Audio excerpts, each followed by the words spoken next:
Over 20 years ago, I coined the expression, think big, and it's been a part of my life ever since. It's also come true. I became an even bigger success after I said it than I was before. And that's one reason I think it's an important way to think. It obviously works, and that's what I'm going to talk about today. What I said exactly in my first book, The Art of the Deal, is as follows. I like thinking big. I always have. To me, it's very simple. If you're going to be thinking anyway, you might as well think big. That book was a bestseller, and it's considered a business classic at this point. But I never thought those words would become bestsellers in their own right. It's an interesting point that I'm famous for two very short statements. Think big and you're fired. But let's stick to the first one for today. And I'd suggest strongly that you pay attention so that you won't have to hear the second one. Thinking big starts with the details and grows from there. Because I'm a builder, I'm very aware of the importance of having a good foundation. You can't take chances in construction. You can't be haphazard and say, well, maybe this will work, maybe it won't, so let's try it and find out. Because a lot of people will be at risk. I have to know if something will work or not. Every inch has to be accounted for. In other words, thinking big starts with being thorough. So number one, be thorough. Don't count on happenstance to get you anywhere because it won't. Number two, get a momentum going and keep your momentum going. You have to have big ideas, but you've got to have the energy to get them done, which can sometimes take a long time. If you don't have momentum, you will not have what it takes to get the job done. Patience alone isn't enough. I have a lawyer friend who used to refer to me as the reverse tornado who builds everything in his path. I always like that because it implies a lot of energy and a lot of momentum. And that's exactly what it takes to get anything done. So keep your momentum going. Number three, stay focused. You have to stay focused. The minute you lose focus, you will also be losing your momentum. They go together, and you will accomplish a lot more, even amazing things, if you make sure you keep these two things working together for you. I've seen very talented people literally go down the drain because they couldn't seem to keep their focus long enough to get anything done. In this day of multitasking, that can be a real challenge, but it's absolutely necessary. Ask yourself this question: what should I be thinking about right now? That simple question can restore your focus in no time at all. And your answer right now should be listening to Donald Trump. Number four, look at the solution, not the problem. This is very important if you ever want to learn to think big. And here's why. No matter what you do, you're bound to run into problems. It's just part of life, a part of business, a part of anything worth doing. If you let the problems get in your way, they'll become bigger than your idea was to begin with, and you will be a wipeout. No matter how bad things look, keep your focus on the solution, and you will be surprised how things can work out, and work out properly. One way I do this is to ask myself when confronting a possible problem, is this a blip or is this a catastrophe? A catastrophe is something like an earthquake, a tsunami, a war, and so forth, and a blip is everything else. Right away you'll have the right perspective and your equilibrium will be restored. So keep your focus on the solution. Number five, see opportunity for what it is, an opportunity. For example, why are you listening to me today? Curiosity? You like me? You don't like me? You want to learn? You have nothing else to do? You want to hear me tell you you're fired? I hope not. But whatever your reasons might be, they've brought you to a good place to get involved and to learn. And that's an opportunity right there. People think that because I'm rich and famous that I know everything. I know a lot, but one thing I know is that I don't know everything. So I ask myself this question every day. What can I learn today that I didn't know before? And you know what? I learn something new every single day. That's a big reason for my success, and the same thing can apply to you. Take the time to see today as an opportunity, and you'll be surprised by what can come your way.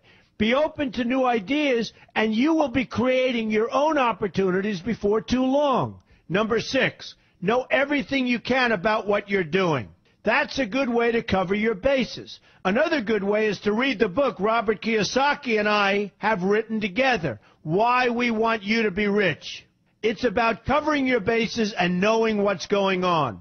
I remember when some guys came in to meet with me about a great idea they had for an atrium for a building on Wall Street. It was a beautiful idea except for one thing. None of them had thought about how the building would be supported around this fabulous atrium. They didn't take into account the steel columns that were necessary to support a 72-story building, a very big and embarrassing oversight that could have been avoided if they'd taken the time to think about what they were doing. Don't let that happen to you. Know what you're doing first. Number 7, be lucky. Remember the old saying, the harder I work, the luckier I get. Well, it happens to be true. It works for me, and I've encountered some pretty big successes. But this goes along with something that's absolutely necessary for great success. Be passionate. You have to love what you're doing if you want to be successful at it. My father told me that it's absolutely true. I might work 7 days a week, but it doesn't seem like work to me because I love what I'm doing. If you don't like what you're doing, find something else to do, or do it part-time until you can find something full-time. You will never be successful, happy, or healthy unless you're doing what you love to do. That's just the way it is. So give it some thought. In fact, give it a lot of thought. For example, if you're feeling frustrated, there are 2 ways to look at the situation. Frustration can mean that maybe you're expecting too much, or it can be an indication that you know you should be or could be doing more. Use frustration as a motivator. Use it to get where you want to go instead of staying where you don't want to be. But above all, be passionate. That's the fast track to success, no matter what your interests are. Number 8, see yourself as victorious. That can zap negativity immediately and put a positive spin on problems. I've gotten to the point where I see problems as challenges that I'll enjoy meeting and dealing with. My point here is that no matter what you do, you will encounter problems. Why not see them as challenges instead and know that you are more capable of dealing with them? That's positive thinking with a realistic slant. When I go into negotiations, I keep an open mind to what may happen. But I can tell you that there's already a done-deal attitude on my part. I've already thought the process through to the extent that I know everything will be better off if they agree with what I've come up with because I've taken both sides into account. I enter the situation with a victorious attitude, and I've had enough victories to know that this attitude works. Use it. Number 9, be smart. Know that you have something unique to offer because you do use the tools that are provided for you and remain open to new ideas. That's being smart. That's also where innovation comes from. Being smart means you know how to use what you've got. That doesn't mean there's nothing left to learn, but it means that you will have the ability to learn and move forward with success. And success is very important. Success is what you want. Just be successful. Believe me, you'll be happier. I know people who have had very few real advantages in life, and yet they've managed to become giant successes. They figured out how to use what they had, not to dwell on what they didn't have. I'm convinced that everyone has something useful to offer, and if you apply yourself diligently, you'll find that you have what it takes to succeed, and you're going to be a lot happier for it. Number 10, above all, never give up. Never, never, never give up. The only time you will be a failure is if you quit trying. Only losers quit. The biggest losers in the world are quitters. Winners keep on going. So whatever you do, never give up. My father always used to harp, never give up, son, never give up. Don't ever quit. I never want to see you give up or quit. Well, my father was a smart guy, and I listened to him. And remember, think big. A good way to start is to read our new book, Why We Want You to Be Rich. 2 men, 1 message. There's a lot of great advice in there for you, and I expect you to pay attention.